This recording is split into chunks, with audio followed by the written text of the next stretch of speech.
आएगा और आपको बहुत सारे बात आपको सीखने को अच्छा से जानकारी मिलेगी। ठीक है, आप हमारे साथ जुड़िए, आपको अच्छा लगेगा मैथ करके, मैथ सीखने का मौका मिलेगा। देखिए क्या है पहले, तो ठीक है, हम लोग पहले जो चैप्टर पढ़ रहे हैं उसमें बेसिकली एक सवाल इसके एग्जाम बोर्ड में भी आती है, जो आप इसको चेक करके बताइए कि रिफ्लेक्सिव क्या है, सिमेट्रिक क्या है, ट्रांजिटिव क्या है, इक्विवेलेंट क्या है। तो आइए इस क्रम में अभी हम लोग एनसीईआरटी का एक्सरसाइज 1.1 का सवाल नंबर पहला देखते हैं। ठीक है, सवाल नंबर पहला एकदम इजी है, आइए हम लोग उसको थोड़ा देखते हैं क्या कह रहा है। ठीक है, सवाल नंबर पहला एनसीईआरटी का, देखिए इसका पहला सवाल चेक करना है आपको। पहला सवाल वही है, चेक करना है कि बताइए ये रिफ्लेक्सिव है, सिमेट्रिक है या ट्रांजिटिव है। क्या देखिए ये जो है पहला एक्सरसाइज सवाल नंबर 1 का पहला सवाल है।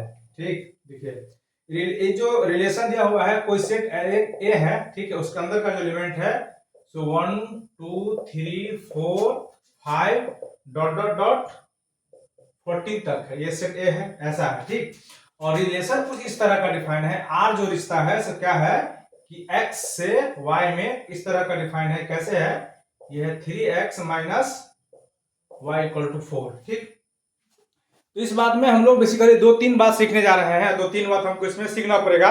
इसमें इस बात का क्या मीनिंग है और ये क्या करना चाहता है। तो देखिए पहले तो ये सेट ए जो हुआ 1 2 3 4 है, मतलब 14 तक है। इसका मतलब ये है कि इसमें जो एलिमेंट है सो कौन कौन है। देखिए इसका इसमें है 6 भी है, 7 भी है, 8 भी है, 9 भी है, 10 भी है, 11 भी है, 12 भी है, 13 भी है और 14 भी है। पहले तो ये मतलब ये हुआ। ठीक है, अच्छा रिश्ता एक्स वाई में, एक्स वाई मतलब क्या हुआ सो देखिए इसका मतलब ये हुआ कि मान लीजिए ए सेट है, दूसरा में जो रिलेशन हो रहा है यहां से यहां आर में, तो ए से ए में हो रहा है। अब इस बात का इतना ही मतलब है। ठीक है, अब जानते हैं इसको हम लोग बोलते हैं एक्स या हम लोग इसको बोलते हैं वाई, या इसको हम लोग अगर यहाँ एक्स वाई है तो आप इसको एक्स वाई लिख दीजिए, नहीं तो अगर यहाँ ए भी रहता तो हम लोग इसको लिखते ए, इसको हम लोग लिखते बी, यही बात है, कोई बात नहीं। अब देखिए तो यहाँ जो होगा ए में, तो यहाँ भी होगा 1 2 3 से लेकर कहां तक एलिमेंट हो गए 14 तक, और यहाँ भी 14 तक एलिमेंट चाहिए। तो ये भी जो होगा ए, इसमें भी 1 2 3 से लेकर 14 तक ए से ए में रिश्ता कर रहा है। इस बात का सिर्फ इतना मीनिंग है। अब आगे देखिए एक्स वाई में जो रिलेशन है, एक्स वाई में कुछ इस तरह का रिलेशन है कि 3x माइनस वाई। इस बात का कहने का मतलब ये हुआ, अगर ऐसे लिखेंगे तो 3x इक्वल टू वाई, यानी y जो है से किसके बराबर है, 3x के बराबर है। y जो है तो किसके बराबर है, 3x के बराबर है। ठीक है, इस बात का इतना ही मतलब। चलिए इसको हम लोग देखिए सॉल्व करिए, देखिए क्या करना चाहता है। ठीक है, तो यहां से हम लोग ये वाला x है, देख रहे हैं x है, x बराबर पहले आप 1 लीजिए। यहाँ देखिए x बराबर हम लोग मान लेते हैं, यहाँ देखिए एक बार आपको दिखाते एक्सप्लेन करके, x बराबर 1 लेंगे तो देखिए क्या होगा, ये हो जाएगा 3 × 1 तो कितना आ गया 3, यानी जब x बराबर हम 1 लेंगे तो क्या आ जाएगा 3। तो एक बार हम कहीं इसको नोट भी करते चलते हैं, इस बात का क्या मतलब है, इस बात का क्या मतलब है हम लोग यहाँ नोट कर लेते हैं। जब हम लोग x बराबर 1 लिए तो y बराबर कितना आ गया 3। ठीक है, इसको आप 10वां में सीखे होंगे ना कि x का वैल्यू 1 लेने पर, x का वैल्यू 2 लेने पर, तो वही बात है, कोई नई बात नहीं है। ठीक, फिर देखिए अगर हम लोग यहाँ क्या करते हैं, x बराबर अगर हम लोग 2 ले तो हो जाएगा 3 × 2 यानी हो जाएगा 6। जब हम लोग x बराबर 2 लिए तो यहाँ क्या आ जाएगा 6। ठीक है, जब हम लोग x बराबर 3 लेंगे तो 3 × 3 यानी कितना हो जाएगा 9। तो जब 3 लिए तो कितना हो गया 9। जब हम लोग x बराबर 4 लेंगे तो 3 × 4 यानी 12। तो जब x बराबर 4 लिए तो इधर हो गया 12। ठीक है, जब हम लोग x बराबर क्या लिए 5 तो 3 × 5 यानी कितना हो गया 15। तो जब हम लोग x बराबर 5 लिए तो यहाँ कितना आ गया 15। ये जो हुआ सब रिश्ता हुआ।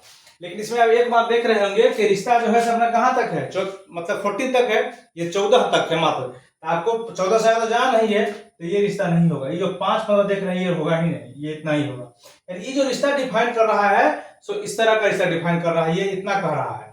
यानी अगर हम इस सारे बात को मिटाएं, सारे बात को एक बार आप कंक्लूजन में इस सारे बात को अगर हम मिटा के एक लाइन में इस बात को लिखे कि रिश्ता क्या कह रहा है, तो ये जो रिश्ता लिखा है इस बात का, इसको आप ऐसे लिख सकते हैं कि ये जो रिलेशन है कैसा है। तो देखिए ये जो है सो 1,3 है, 2,6 है, फिर 3,9 है, और फिर जो क्या है 4,12 है, ये रिश्ता है। इस बात का अपना ही मतलब है। आप सवाल को बनाइएगा तो फिर धीरे धीरे आप इसको समझ जाएगा कि क्या कहना चाह रहा है। इसको हम थोड़ा एक्सप्लेन करके आपको बताने का प्रयास किए हैं कि ये क्या कहना चाह रहा है। ठीक है, तो ये रिलेशन होगा, देख लिए। तो इसमें हम लोग सबसे पहले आइए आपको चेक करके दिखाते हैं कि ये सबसे पहले रिफ्लेक्सिव है कि नहीं है। देखिए रिफ्लेक्सिव मतलब क्या हम लोग देख रहे थे, रिफ्लेक्सिव मतलब सबसे पहले अपना काम, और किसका, सेट का एलिमेंट का, सेट का जितना सारा एलिमेंट है वो सबके साथ सबका डबलेट होना चाहिए, यानी अपना से अपना रिश्ता होना चाहिए। ये तो आपको देखने ही से लग रहा है कि जब भी हम लोग रिफ्लेक्सिव चेक करेंगे, फॉर रिफ्लेक्सिव जब भी चेक करेंगे कि कह रहा है for all a belongs to R, और क्या कह रहा है a comma a belongs to R, ठीक है, रिलेशन में होना चाहिए ए कॉमा ए। अब देखिए 1 से लेकर 14 तक है, यानी इसका कहने का मतलब यह हुआ कि क्या होना चाहिए था, एक के साथ किस में रिश्ता होना चाहिए था, आर में, एक के साथ ए में होना चाहिए था, तो है क्या, देखिए एक एक नहीं है तो नहीं होगा। देखिए 2 के साथ 2 में होना चाहिए था, ऐसा है क्या, देख रहे हैं, ये एकदम कोई रिश्ता ऐसा नहीं है। तो जब एक फेल कर गया तो सब फेल कर गया, तो ये बातें खत्म हो गया। तो हम लोग यहाँ लिखेंगे रिलेशन इज नॉट रिफ्लेक्टिव, ये रिफ्लेक्सिव नहीं होगा, ये रिफ्लेक्सिव नहीं होगा। अब देखिए चलिए आपको चेक करके दिखाते हैं फॉर सिमेट्रिक। सिमेट्रिक कह रहा है क्या कि for all A comma B belongs to R, यानी ये कहना चाह रहा है कि ए कॉमा बी अगर आर रिलेशन में होगा तो इसका मतलब बी कॉमा ए भी रिलेशन में होना चाहिए, यानी इसको हम लोग बोलते हैं उल्टा उल्टा, ठीक है।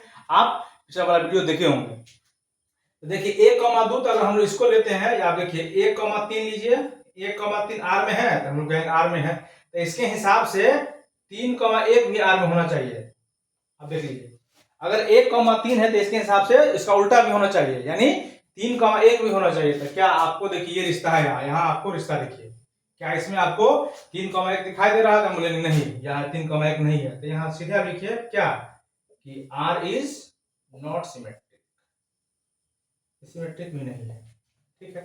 अच्छा अगर हमको फिर चेक करना होगा फॉर ट्रांजिटिव, फॉर हमको ट्रांजिटिव चेक करना होगा, तो ये कह रहा है कि for all A B C belongs to R, यानी ये क्या कहना चाह रहा है, कह रहा है कि if A comma B belongs to R and B comma C belongs to R, there implies A comma C belongs to R. ये बात क्या सब है, आप पिछला वीडियो देखेंगे आपको समझ में आएगा कि हम लोग किस बात की चर्चा कर रहे हैं। तो देखिए तो इसमें हम लोग ए 1,3 तो हम लोग ले लेंगे, तो 1,3 हम लोग मान लीजिए हम लोग इसको ले लेते हैं। देखिए तो आप 1,3 ले लीजिए बिलोंग्स टू आर, ठीक है, ये तो है।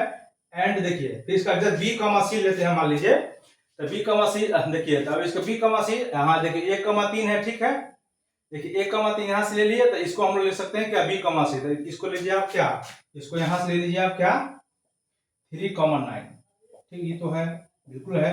अब देखिए इसमें ध्यान से रखने वाली बात ये है कि बी भी क्या होना चाहिए, सेम होना चाहिए, ये देख लीजिए। अब जानते हैं कि ई होता है से कट जाता है, इसका मतलब ये हुआ कि अगर ये दोनों हो गया तो ये नियम कहता है कि 1,9 भी इसमें होनी चाहिए थी, ठीक है। 1,9 देखिए 1,9 इसमें है क्या, आपको नहीं दिख रहा होगा, तो नहीं इसमें नहीं है, ठीक है, ये ऐसा कहता है। रिफ्लेक्सिव ट्रांजिटिव का नियम है, आप पिछला वाला एग्जाम्पल और वीडियो आप देखेंगे तो समझ पाएंगे। तो ये देख रहे हैं कि इसमें भी नहीं है, तो हम लोग यहाँ भी लिखेंगे R is not transitive, transitive नहीं है, यानी ये जो पहला सवाल हुआ ये नॉट क्या रिफ्लेक्सिव, ये रिफ्लेक्सिव नहीं है, नॉट सिमेट्रिक, ये सिमेट्रिक भी नहीं है, और नॉट ट्रांजिटिव, ट्रांजिटिव नहीं, ये कुछ नहीं है, ठीक है। ये ना पहला रिफ्लेक्सिव है, ना सिमेट्रिक है, ना ट्रांजिटिव, ये कुछ नहीं है। चलिए आइए अब इसे हम लोग इसका अगला सवाल देखते हैं। क्या ये चैप्टर बहुत मजेदार चैप्टर है, इसको आप गौर से देखिएगा, लिखने का इसमें तरीका हम सिखाएंगे आपको, मजेदार तरीका से सिखाएंगे और आपको ये पढ़ के मजा आएगी, ठीक है। चलिए हम लोग देखते हैं नेक्स्ट सवाल।